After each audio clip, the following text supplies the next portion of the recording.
시장을 통해서는 뭐 어쨌든 긴밀해졌지만 그건 꼭 미국이라기보다는 저희 나라가 시장 개방이 되면서 글로벌 마켓에 이제 일부로서 같이 움직이게 된 거고, 실은 미국도 이제 트레이딩 파트너로서는 네 번째 국가가 돼버렸었습니다.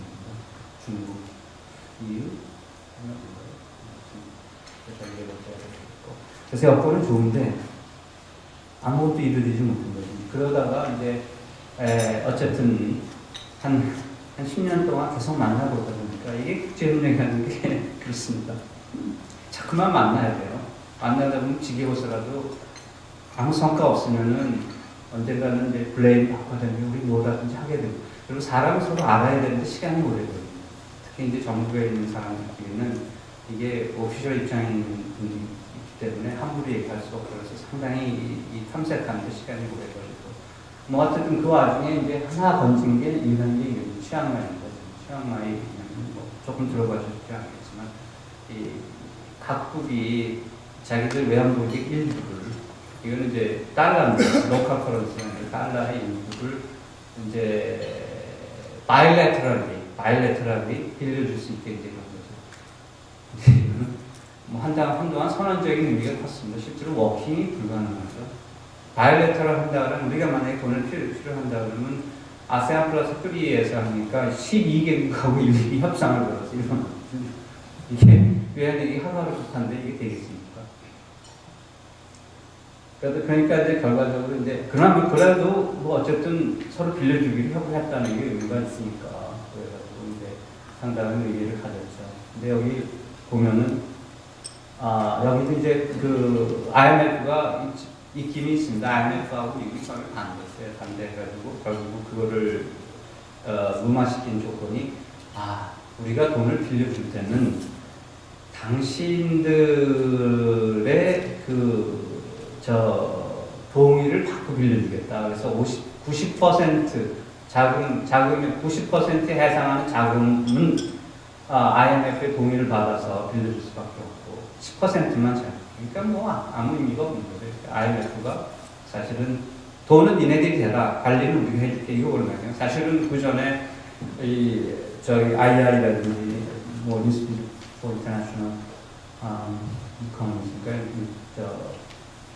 DC에 있는 프레드 버그스톤 같은 사람은 어떻게 했냐면 AMF 해라, 에이션 머니터리 펀드 만들어라, 돈은 니네들이 내라, 관리는 우리가 할게 이렇게 얘기했죠. 너네들은 자기 관리할 능력도 안 되고 자격이 안 되니까 얘네들은 돈은 있으니까 돈을 내라. 그럼 우리가 대신 이랬는데 결과적으로 이 CMI가 이렇게 된 거죠. 뭐 그럼에도 불구하고 어쨌든 아시아 국가들이 모여서 합의를 했다는 건 굉장히 의미가 있습니다. 그래서 그러다가 이게 바이래터럴하는 게 말이 안 되잖아요. 그러니까 이제 멀티래터럴로 가자. 그 대신에 이제 바이래터럴도 이어마크를 했습니다. 한국은행의 경우 요거는 여기를 쓰는 것을 딱 이어마크 해가지고 각자가 관리를 하는 식으로 갔다가 이제 멀티래터럴라이제이션을 간 거죠. 멀티래터럴 이제 개별적으로 합의를 들어오는 거죠.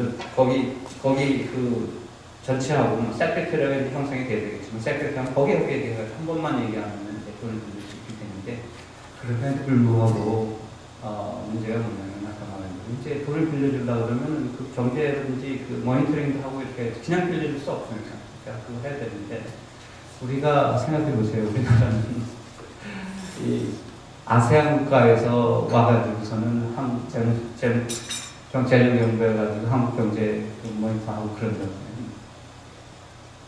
정서적으로 받아들일 수 없을 거고, 그래서 우리나라나 이런 쪽에서 보면 이것이 적어도 모르겠습니다. 한 5년 내지 10년 내에는 이것이 우리나라를 위해서 쓰여질 가능성은 거의 없어요.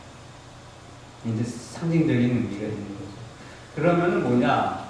여기 지금 제가 테이블을 안 했는데 최근에 이 멀티래터럴에서 1,200억 불을 이제 기금을 모아놓는 것까지는 동의하고 그걸 멀티래터럴까지는 했는데 그러면서 이제 어떤 얘기가 있습니까? 우리나라에서의 제일 실리는 사실은 그럼 저걸 관리를 해야 될 뭐가 필요한 건데 그 관리 주체를 어디다 두냐는 게 중요한 거예요. 세크레터리, 아세안 세크레터리가 어디냐가 중요한. 이제 로케이션이 굉장히 중요합니다. 어디 기업들이 위치하려고 하는 그 로케이션이거든요. 로케이션은 우리는 여기 둬야 되는 거죠. 사실 일본하고 중국은 자기들, 그러니까 역시 이제 그런 게 이제 저런 거 할 때 소국이 항상 도움을 보는 게 강대국은 서로 견제를 하기 때문에 쉽지가 않으면서 한국이 왔어야 되는데 얼마 전까지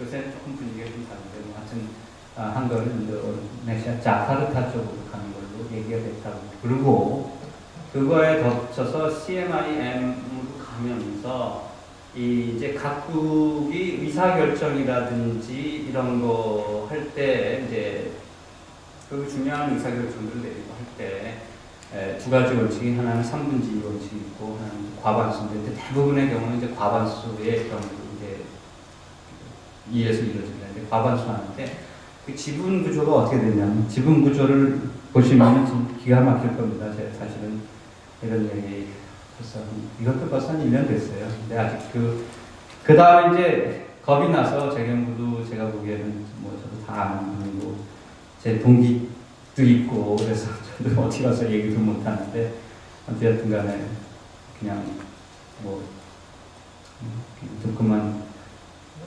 계시면 좋을 것 같습니다. 그 지분 구조를 보면 어떻게 했냐면 저희가 16을 얻었다고 자랑을 했어요. 16을. 이런 얘기하면 16이라면은 이게 이제 GDP라든지 혹은 population이라든지 그걸 비례를 해가지고 하는 건데 우리나라 경제 규모를 보면 그렇게 나쁘지 않은 숫자예요. 근데 이제 일본이 32를 얻어갔어요. 중국이 32를 얻어갔고 그러니까 우리 16이면은 근데 아세안이 전체로 20이에요. 그러면 구조상에서 우리나라는 어떻게 해도 콜리션이 안 돼요. 아세안만 얻으면 일본이나 중국이 아세안만 얻으면 52예요. 우리나라는 어떻게 해도 콜리션, 아세안에도 50이 안 되죠. 일본하고 해도 50, 중국은. 이거는 제가 보기에 저도 20년 했지만 그래서 그 다음에 집어쳤어요. 이거 하지 말라 이제 되는 거예요. 이거 하지 마라. 왜 하냐? 우리 거기서 돈 빌릴 것도 아니고 로케이션도 못 가져오고 왜 하냐? 지금 이제 상황이 그래가지고 상당히 좀 딜레마인데 다행히 최근에 조금 환경이 조금 변하는 것 같아요. 그래서 자카르타 가는 것도 확 쉽지 않다 그러더라고요. 그래서 제가 그 전에 아니 그러지 말고 그러면은 어차피 아세안은 많이 떨어져 있으니까 여기 한국에다가 오피스를 2개 두자. 실제로 중국이나 일본 학자들인지 공무원들 만나서 하면은 야 자카르타 멉니다. 그리고 자카르타에 뭐가 돼 있습니까? 인프라가 하나 보면 말이 안 되는 거죠. 정치적으로 결정이 되는데 한국 좋아해요. 다 고민한다 그래서 잘만 하면은 차라리 2개를 만들어가지고 2개를 해서 우리는 한주인만 운영하고 아세안은 거기 가서 해라. 그렇게 또 얘기를 했었는데 뭐 지금 어떻게 되고 있는지 모르겠습니다. 분위기에 이제 조금 반전이 있고 그러다 보니까 이제 사실은 우리나라 정부가 이거를 더 이상 이제 밀고 나가지 못하는 경우가 생깁니다.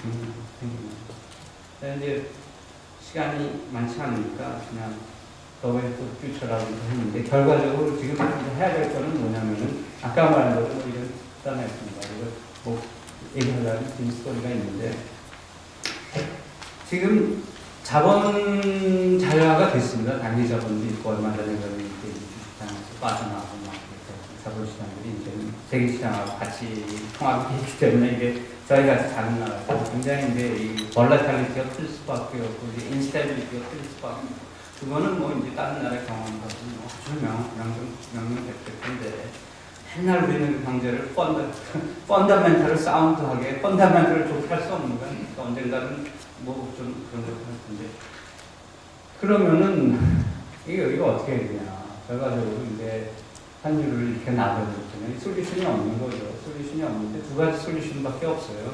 하나는 자본 자유화를 철회하든지 그 최근에 이제 금융위기 해가지고 미국에서도 이 자본 자유화 단기 자금 부분은 너무 무심하니까 그 토빈 텍스 얘기하는 거 있습니다. 자본 자유 거래세라든지 조금 그걸 좀 줄이자는 건 하나 나온 거고 그게 하나 방법. 그래서 경제학자들 간에는 상당히 의견이 바뀌었습니다. 특히 이제 미국이